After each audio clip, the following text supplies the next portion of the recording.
मेरे सभी दोस्तों को नमस्कार। आज ये छोटा सा सेशन है जो कि मेरे पास बहुत सारे कॉल लोग आए, उसके ऊपर लाया हूँ मैं। ये सेशन है अपना कि पढ़ाई कैसे करते हैं, हाउ टू रीड। इस पर ये सेशन है। मैं आपको ये बता दूं कि पढ़ाई कैसे की जाती है।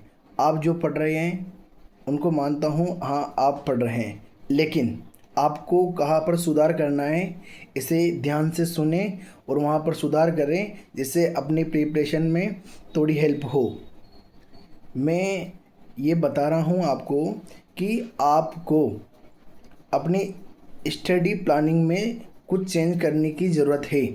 ज़रूरत इसलिए है कि आप जो पढ़ रहे हैं और जो आप पढ़ते आ रहे हैं उसमें कुछ ना कुछ कमी होने के कारण आपका सिलेक्शन नहीं हो रहा है। आप उस बात को नोट करें, उस बात को समझें और उस बात को ध्यान से सुने।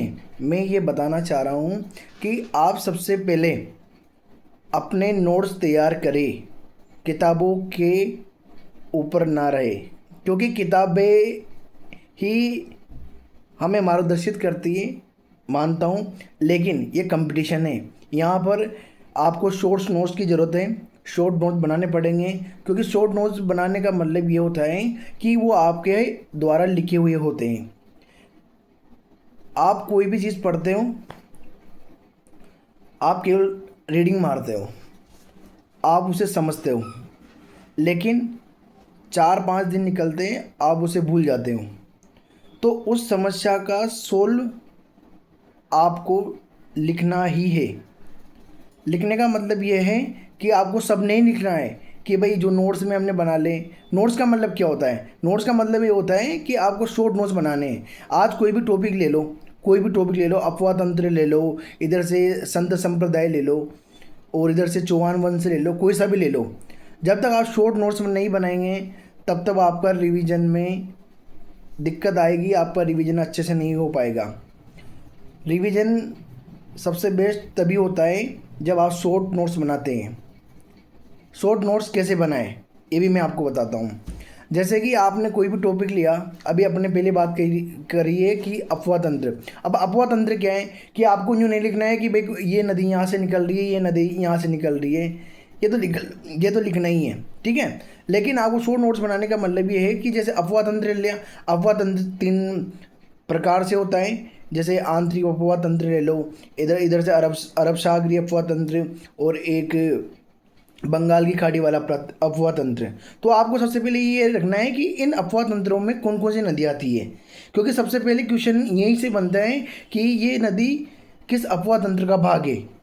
तो इसके सोर्स नोट्स बनाए पहले कि भाई इसमें ये नदी आती है और उसमें वो नदी आती है, ठीक है। ये सबसे पहले करना है। अब कोई सी भी नदी ले लो, जैसे अभी आपने मान लो कि अरब सागर का अफवाह तंत्र ले लिया पहले, ठीक है। तो आपने कोई सी भी नदी ले ली तो उसके पहले शॉर्ट नोट्स बनाने हैं। जैसे लूनी नदी को ले लो, लूनी नदी हो गई, लूनी नदी के शॉर्ट नोट्स कैसे बनाए? इसमें सबसे पहले तो आप लिख लो भाई लूनी नदी, इसके अन्य नाम लिख लो और इसमें भाई इसका उद्गम कहाँ से होता है, इसके हाँ, और लंबाई को ध्यान रखना ही है, क्योंकि आने वाला पैटर्न ऐसे का ही होगा। आप जैसे सोच रहे हो कि भाई ये नागपाड़ अजमेर से निकलती है, ठीक है निकलती है, पर वो एग्जामिनर ये भी जानता है कि सब बच्चे ही से रटे हुए होते हैं। और ये लंबाई वो ये जानता है कि बच्चे हैं ना, ये डिजिट को कम याद रखते हैं, तो क्वेश्चन वो वहीं से उठा रहा है भी। और दूसरा, आपको अपनी प्लानिंग में चेंज करने की ज़रूरत है। चेंज का मतलब ये नहीं है कि आप सारी प्लानिंग हटा दो, नहीं। आप जहाँ पर गलती कर रहे हो, जैसे मैं बता रहा हूँ, उसको अपनाए थोड़ा थोड़ा। अपने आने से ये होगा कि यार मेरी जो स्टडी चल रही है उसमें भी कोई रुकावट नहीं आई है और मैंने बताया है उसको भी आपने स्वीकार करा है, तो दोनों का कॉम्बिनेशन आपको आगे लेके जाएगा, ठीक है। तो अपने शॉर्ट नोट्स को प्रायोरिटी देना है। और शॉर्ट नोट्स की अभी आप बोलोगे कि भैया आप ये शॉर्ट नोट्स की क्यों बोल रहे हो? मैं इसलिए बोल रहा हूँ क्योंकि जिस दिन आप पेपर देने जाओगे उस दिन आप पेपर में बैठोगे और कोई क्वेश्चन आ गया और जो आपने पढ़ रखा है वो किताब में जब आप सोचोगे तो आपको याद नहीं रहेगा। और जहाँ पे आपने शॉर्ट नोट्स बनाए हैं, आपको आप जब आंखें मीच के या फिर आंखें बंद करके जब सोचोगे ना, तो आपको ये लगेगा कि हाँ यार, ये क्वेश्चन मैंने वहाँ देखा था, तो उस रजिस्टर में मैंने बनाया था। और अगर रिवीजन इतना हो जाए कि आपको है ना उस पेज में ले जाए कि भाई ये इस पेज में है और ये क्वेश्चन मैंने यहाँ पढ़ा था, और आगे बंद करने के बाद वो आपके माइंड में आ जाए। और यहाँ पर 90% चांस ही उस क्वेश्चन के सही होने के रहते हैं। ये होते हैं नोट्स। नोट्स का ये काम होता है।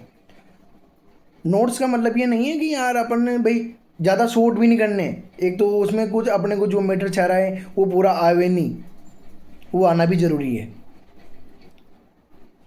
अपने नोट्स बनाएं, उन्हें मल्टीपल रिवीजन करें और MCQ PYQ लगाते रहें। और पढ़ने का तरीका है, बार बार किसी से ना पूछें।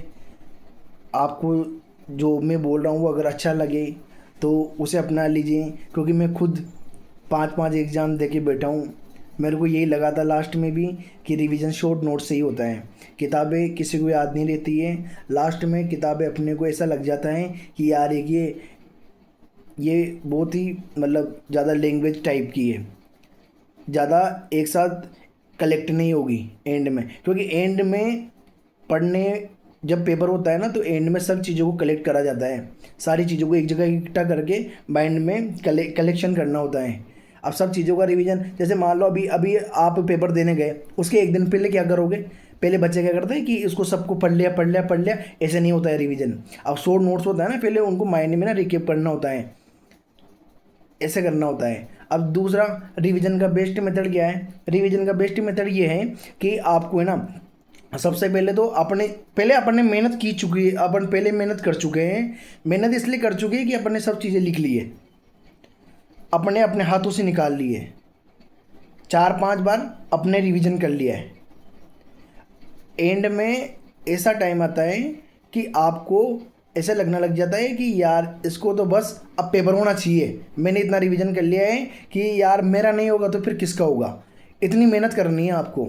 अरे इतनी मेहनत तभी होगी जब आप एक बार लिख लोगे।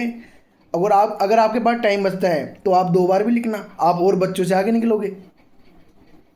क्योंकि लिखना इसलिए बोल रहा हूँ मैं, लिखने का एक कारण ये भी है कि अपन कोई भी चीज़ नहीं बोलते ना कि स्थायी होना। मैं पढ़ता था ना, मैं मेरी बताऊं आपको, मैं ना पढ़ता था ना, तो पहले एक बार कोई भी टॉपिक हुआ उसको लिख लिया। अब जैसे कल होगा तो फिर पहले कल उसका रिवीजन करूंगा, फिर परसों होगा फिर उसका तीसरे दिन भी रिवीजन करूंगा। रिवीजन का फॉर्मेट रखो 1, 3, 7, 21 और 28। कोई सा भी टॉपिक हो यार, किसे याद नहीं होगा? इतनी बार रिवीजन करोगे तो याद क्यों नहीं होगा, उसको होना पड़ेगा। आप खुद मेहनत कर रहे हो यार, अपने को लगना चाहिए अपन इतना पढ़ रहे हैं फिर भी अपने को क्यों याद नहीं रहना है। और दूसरी बात ये, आप जिस पेज को या जिस टॉपिक को पढ़ रहे हो ना, उस पर डेट लिखे ऊपर कि आज मैंने ये इस दिन ये पढ़ा है और मैं इसको रिवीजन दूसरे दिन करूँगा, तो दूसरे दिन की भी डेट रखे।